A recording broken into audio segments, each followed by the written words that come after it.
wilayah Bogor kan masih banyak bahan pertambangan. Nah, takutnya walaupun udah pernah gitu, kalau ngelihat mobil mah ya kadang suka nangis, ketakutan.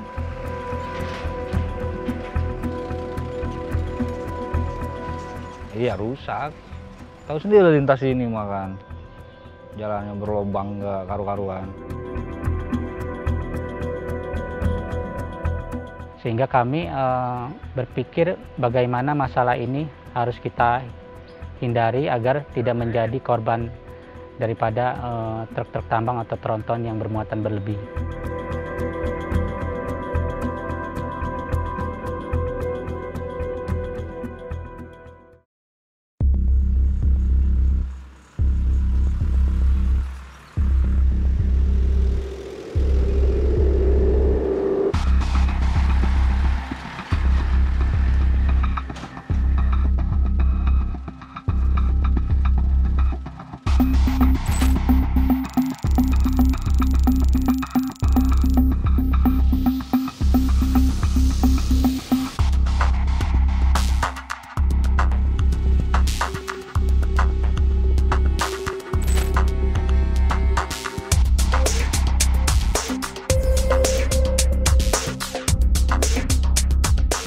Tanggung jawab pemerintah mana? Akses daripada untuk mendapatkan pengobatan gratis itu. Nah ini harus disiapkan. Sampai hari ini belum ada tanggapan dari pemerintah kabupaten. Perkenalkan, nama saya Junedi. Saya sebagai Ketua Aliansi Gerakan Jalur Tambang. Dalam hal ini mengangkat isu-isu pertambangan dan persoalan yang terdampak pada hasil daripada pemindahan material tambang. Yang ada di Kecamatan Rumpin, Cigudeg, Parengpanjang, dan Gunung Sindur.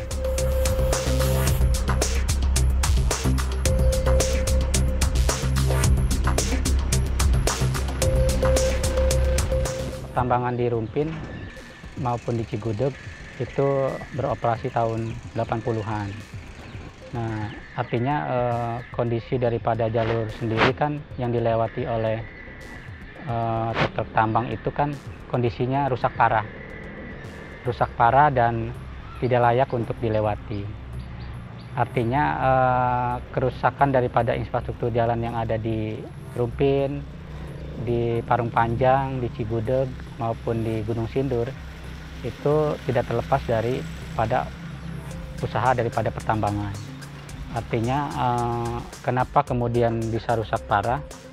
Karena muatan yang dilewati oleh truk tambang itu berlebih atau overload.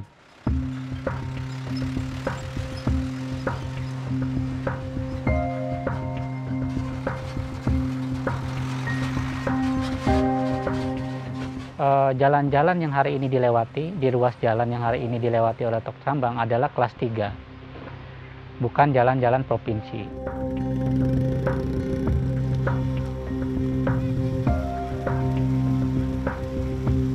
Kalau kemudian truk tambang ini harus disatukan dengan jalan umum atau dengan jalur masyarakat, pasti kecelakaan tidak bisa dihindari karena memang truk tambang ini kan mendominasi sekali dan jumlahnya sangat banyak, bahkan ribuan lah, sehingga menutup ruas jalan yang ada. Sekarang masyarakat lebih memilih jalur alternatif yang memang kadang kondisinya juga kurang baik gitu kan, tidak layak.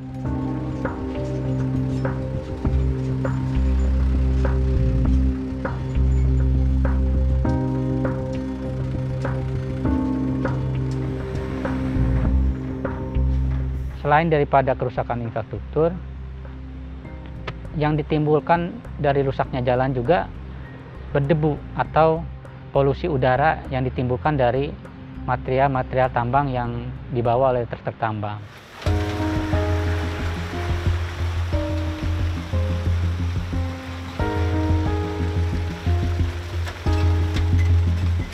Yang kami lihat masyarakat mengeluhkan ya ketika musim kemarau karena memang intensitas ataupun dari cuaca terus debu yang bertebaran juga kan meningkat.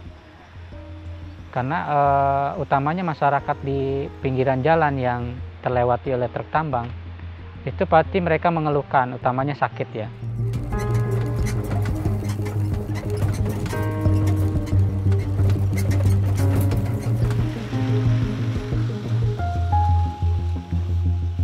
Karena itu tadi, kerusakan infrastruktur, jalannya rusak, berdebu, sehingga masyarakat yang sekitar atau masyarakat yang lewat di jalan terdampak atau terkena ISPA.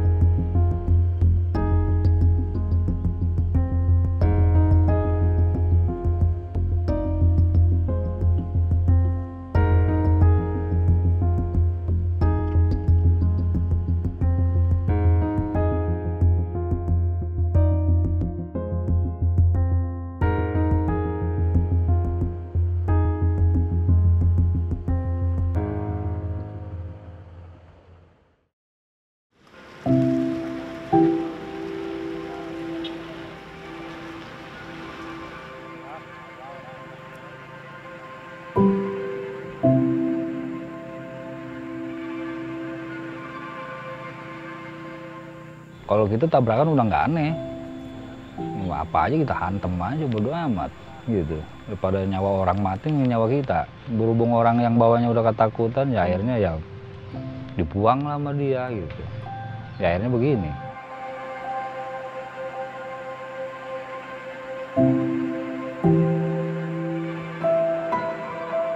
Ya bukan menghindari, emang nggak ada mobil, jalurnya cuma satu jalur. Cuman orang yang bawahnya aja udah kepanikan, ya dibuang sama dia gitu. Dia dibuang, ya mobil dibalik begini gitu. Jadi tiba-tiba kita mah ada di bawah aja, kayak orang nggak sadar gitu. Tapi pas kejadian kita sadar.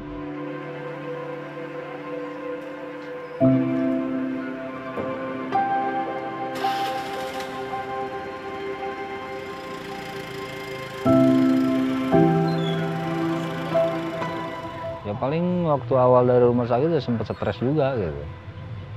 Sempat stres gitu. Sempat nggak mau tinggal di rumah lah gitu. Pengen jalan aja gitu. Ya alasannya ya karena kita, ya namanya kondisi begini wajar lah kita stres. Mikirin keadaan kan gitu. Ada lah ya di bawah setahun lah kurang lebih. Gitu stres. Akhirnya ya kita kesini-sininya lambat laun berhubung banyak orang yang nyaranin lah gitu. Udah jangan dipikir, ya udah kita plong aja.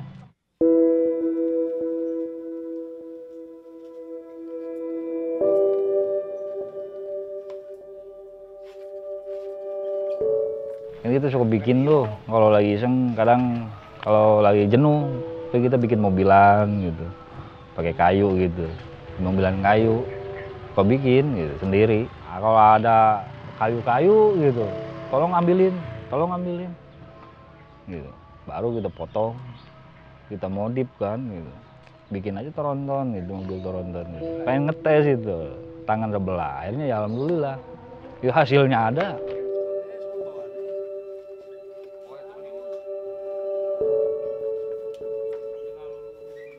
Kan sebenarnya bikin begituan pakai modal lah, kenapa nggak dijual lagi buat nyari modal lagi?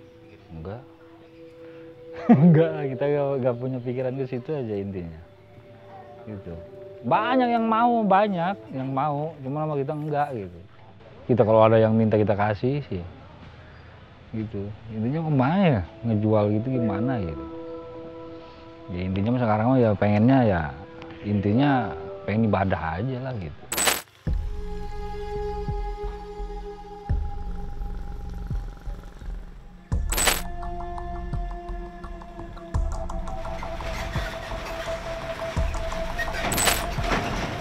Jadi awalnya ketabrak, kesenggol doang.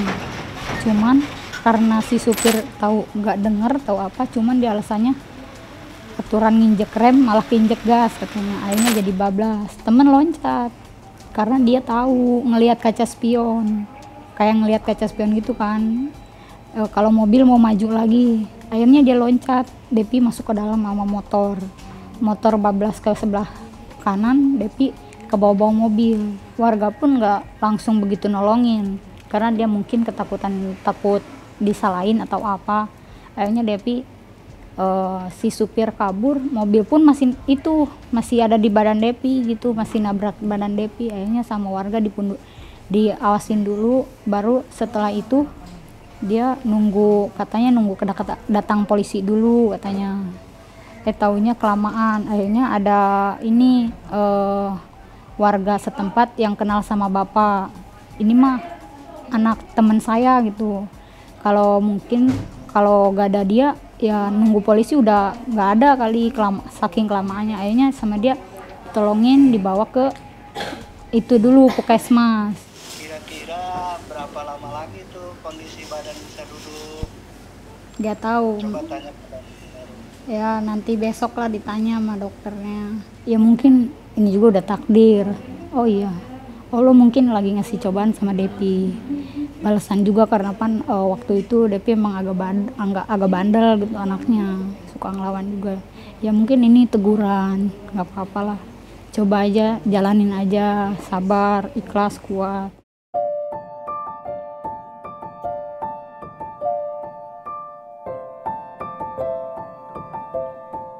Depi lagi dirawat di rumah sakit Eka Hospital, maka ibunya meninggal pun disembunyikan selama 1 tahun. Disembunyikan. Kok kenapa? Bapak aja yang ke rumah sakit, ibu nggak diajak. Kata saya selaku suaminya, Depi menyatakan sama bapak, ibu tuh lagi sakit, lagi dirawat, dirangkas. Yang penting Depi keadaan sadar, cepat sembuh, jangan memikirkan ibu. Padahal ibu udah meninggal dunia. Itu saya sembunyikan.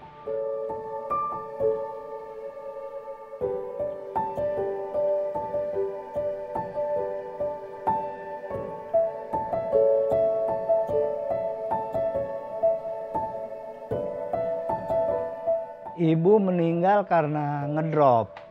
1, biaya nggak punya, pembicaraan dokter Eka Hospital. Ibu sekalipun menjual rumah, habis 2 anak ibu belum tentu pulih. Seperti itu, jadi dia kaget. Nah nggak lama kemudian ya meninggal dunia lah. Meninggal dunianya juga nggak ketahuan. Pas begitu mau pulang jam 6 pagi dibangunin, udah nggak ada. Gitu. Bismillahirrahmanirrahim. Assalamualaikum warahmatullahi wabarakatuh. Waalaikumsalam.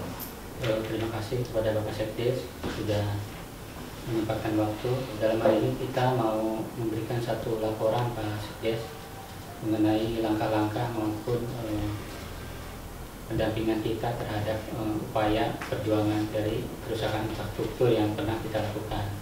Seperti halnya Ananda Depi, alhamdulillah sekarang kondisinya sudah membaik di rumah sakit.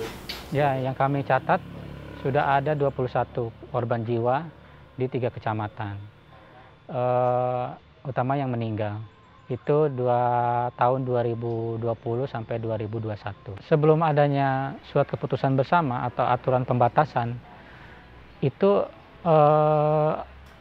korban ini hampir setiap waktu ada, setiap bulannya pasti ada korban jiwa yang kecelakaan laka lantas ya.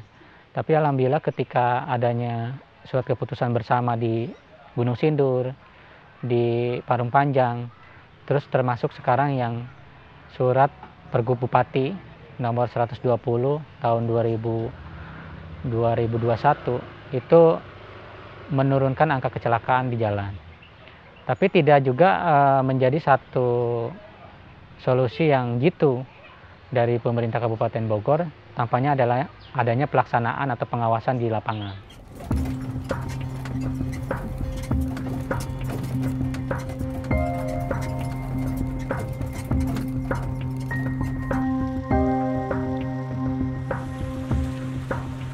Teman-teman supir tentu mengeluhkan dalam hal ini utamanya ketika ada pembatasan jam operasional, ketika adanya surat keputusan bersama di Gunung Sindur, surat keputusan bersama di Parung Panjang, dan yang terakhir Pergub nomor 121 tahun 2021. Mereka mengeluhkan pertama pembatasan, kedua pungli di jalan raya yang memang sangat banyak sekali.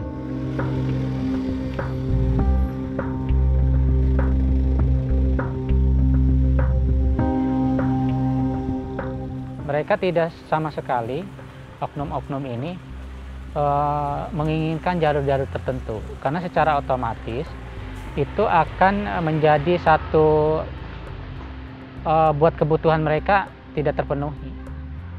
Bahasa kasarnya dapurnya tersenggol atau terganggu.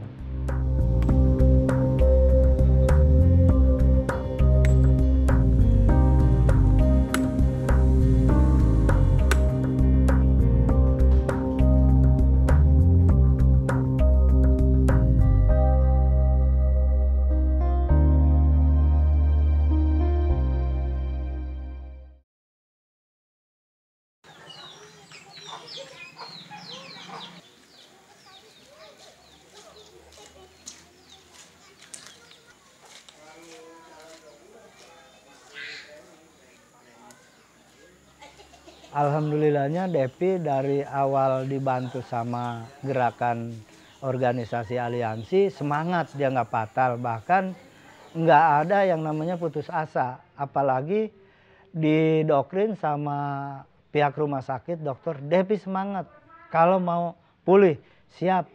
Makanya apa ada tindakan operasi berat maupun kecil, Depi siap. Aduh, rezeki kita mendingan transfer gitu unggul, Pak. Benar. Biasanya kan Abi itu langsung gitu kan.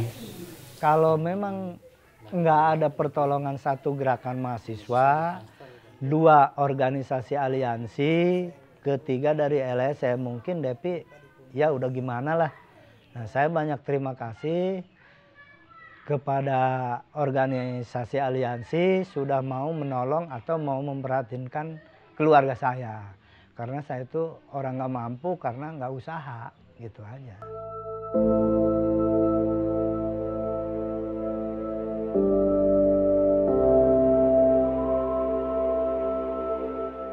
Ya saya sih nggak berbicara putus asa atau fatal ya. Insya Allah Depi, Tuhan menghendaki, asal Depi semangat, dokter pun semangat, insya Allah pulih kembali. Sekalipun dasarnya nggak stabil ya sedikit hal yang wajar lah, namanya cacat gitu. Tapi ya saudara Depi sambil mengeluarkan air mata, Pak. Depi kalau misalkan sembuh, bahkan kalau dipanjangin umur dapat jodoh itu tidak mempunyai keturunan karena ya kantong kemihnya sudah putus 6 cm.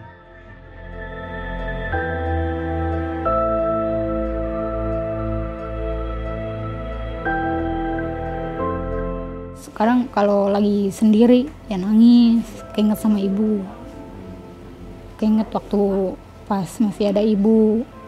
Cuman ya kadang sering-sering istighfar aja gitu. Karena kan kata kakek juga perbanyak istighfar aja kalau emang lagi benar-benar sakit. Coba aja baca itu, insya Allah ngurangin rasa sakitnya. Alhamdulillah ngurangin.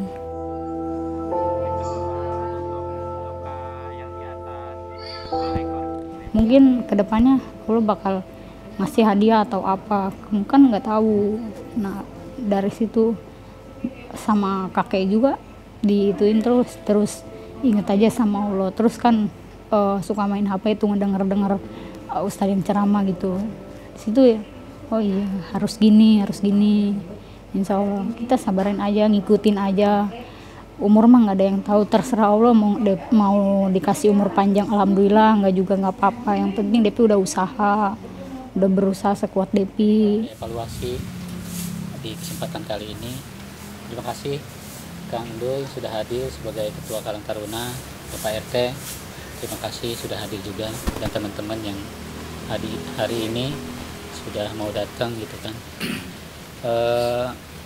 Kita ada beberapa rencana nih kegiatan ke depan. Pertama soal infrastruktur jalan, pertambangan, dan kegiatan sosial.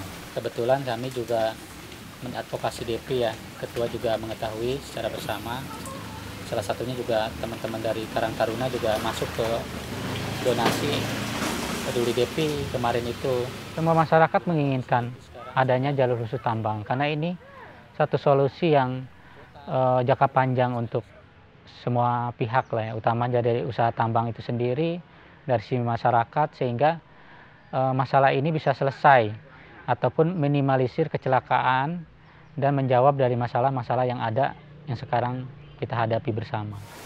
Pergub 120 ini wajib kita dukung. Apabila kita sebagai masyarakat kawal terus, terutama instansi, institusi, semua harus terlibat juga.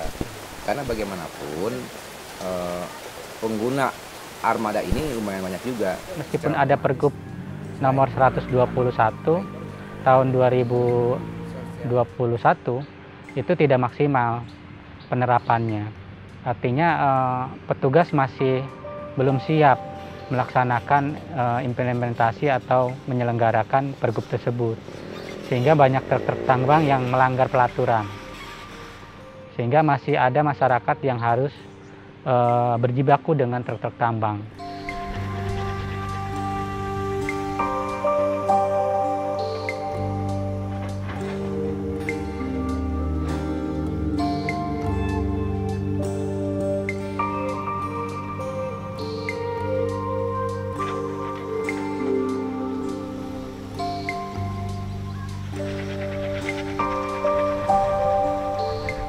Kami itu punya komitmen dalam perjuangan ini, teman-teman juga sama. Ketika usaha ini kan memang semua pengurus maupun jaringan kita memiliki satu usaha sendiri. Nah, kami juga sama. Kami punya usaha kecil-kecilan yang memang keuntungannya tidak besar. Kami punya komitmen 2,5%-nya kita sisihkan untuk biaya operasional dan orang-orang yang punya kebutuhan ataupun korban daripada usaha tambang maupun masalah-masalah serta persoalan-persoalan lain, sehingga kita bisa bantu mereka dari sisi operasional dan lain-lainnya.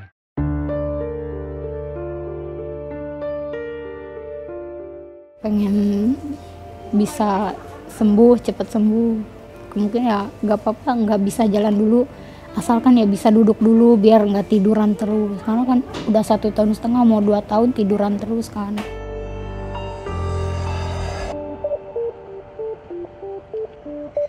Karena menguntungkan hanya untuk perusahaan, bahkan masyarakat banyak dirugikan. 1 kena bising, 2 ya kena debu, kasarnya nggak nyaman lah gitu.